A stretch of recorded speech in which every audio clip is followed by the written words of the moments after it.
Hi, I'm Samantha Moreno, and my project is on the North Sentinel Island.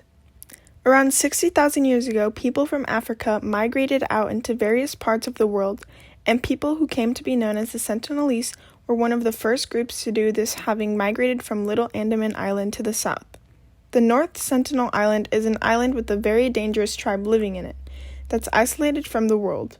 Although many people are very curious to see what goes on this island, they should keep a distance rather than try to visit it because coming in contact with the Sentinelese may harm them more than help them. Not coming into contact with the Sentinelese would be best for both people. This island is one of the Andaman Islands found in the middle of the Indian Ocean, and it's come to prominence recently because of a death at the hands of a Stone Age tribe who have refused all contact with the outside world. In November 2018, an American missionary named John Allen Chau was killed by the Sentinelese. He was trying to bring the gospel of the word of Jesus to these islanders, but unfortunately didn't make it. Chau's decision to contact the Sentinelese, who have made it clear over the years that they prefer to be left alone, was indefensibly reckless. The island is 50 kilometers away from a fully developed modern city at Port Blair.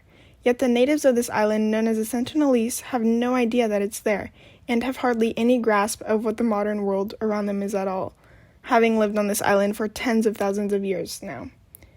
We have hardly any idea about the people on this island since very few people have ever landed on this island, and much fewer have survived to tell the tale. In the 13th century, explorer Marco Polo inferenced that the natives of this island are cruel. They kill and eat every foreigner whom they lay their hands upon. Although this seems to be contradicted by modern evidence, because we're not sure if he's simply making these dark-skinned foreigners seem to be barbarous and scary to his readers in Europe. Later on, it was discovered that turtles around the North Sentinel Island are afraid of the Sentinelese. Turtles usually take a long time to adapt and to learn to become afraid of humans. It's something that gets passed down, so people believe that they must have been there for a considerable amount of time. Also, in the 19th century, when the British came to the island, they brought various natives of the Jarwa and the Unka tribes with them, as the Indian government would do in the 1980s. When they would try to make them communicate with the Sentinelese, they found that their languages were very different, although they were probably related people because they are very similar and live in a similar region with similar painting styles. If you look at Europe, where there are languages like Italian, French, and Spanish, all coming from Vulgar Latin about 2,000 years ago. Since the Sentinelese language is not intelligible, that suggests that they were further removed back in time. Much more time has gone past from these languages to develop differently, to the point where they can no longer communicate with others. In 2006, two fishermen who were under the influence accidentally went too close to the island, and they were killed by the natives. They were buried by the Indian police in a helicopter and tried to get back to these bodies. They found out that they had been unmolested, so that calls into question whether the natives actually are cannibalistic, because they hadn't consumed the bodies of these people that they had killed. So this is another interesting case of conflicting sources of evidence.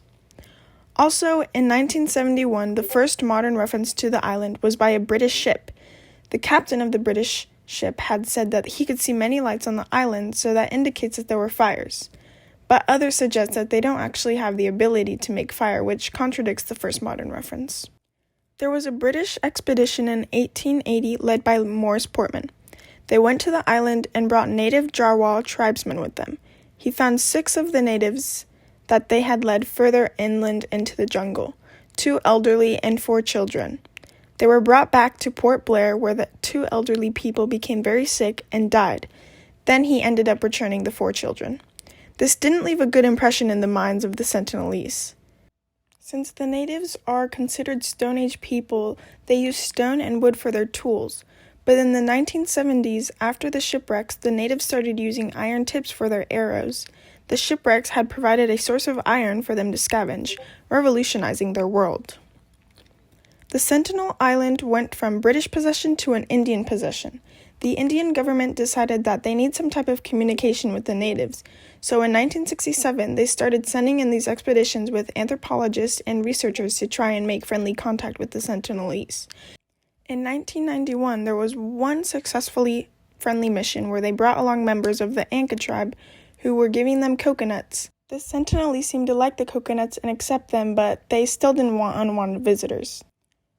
The sentinelese should just be left alone. We all claim the right to be safe, we put locks on our doors, and are selective with who we admit into the places that we call our own because we wish to minimize risk. It's the same thing with the sentinelese. The North Sentinel Island is their home and the only thing they've ever known.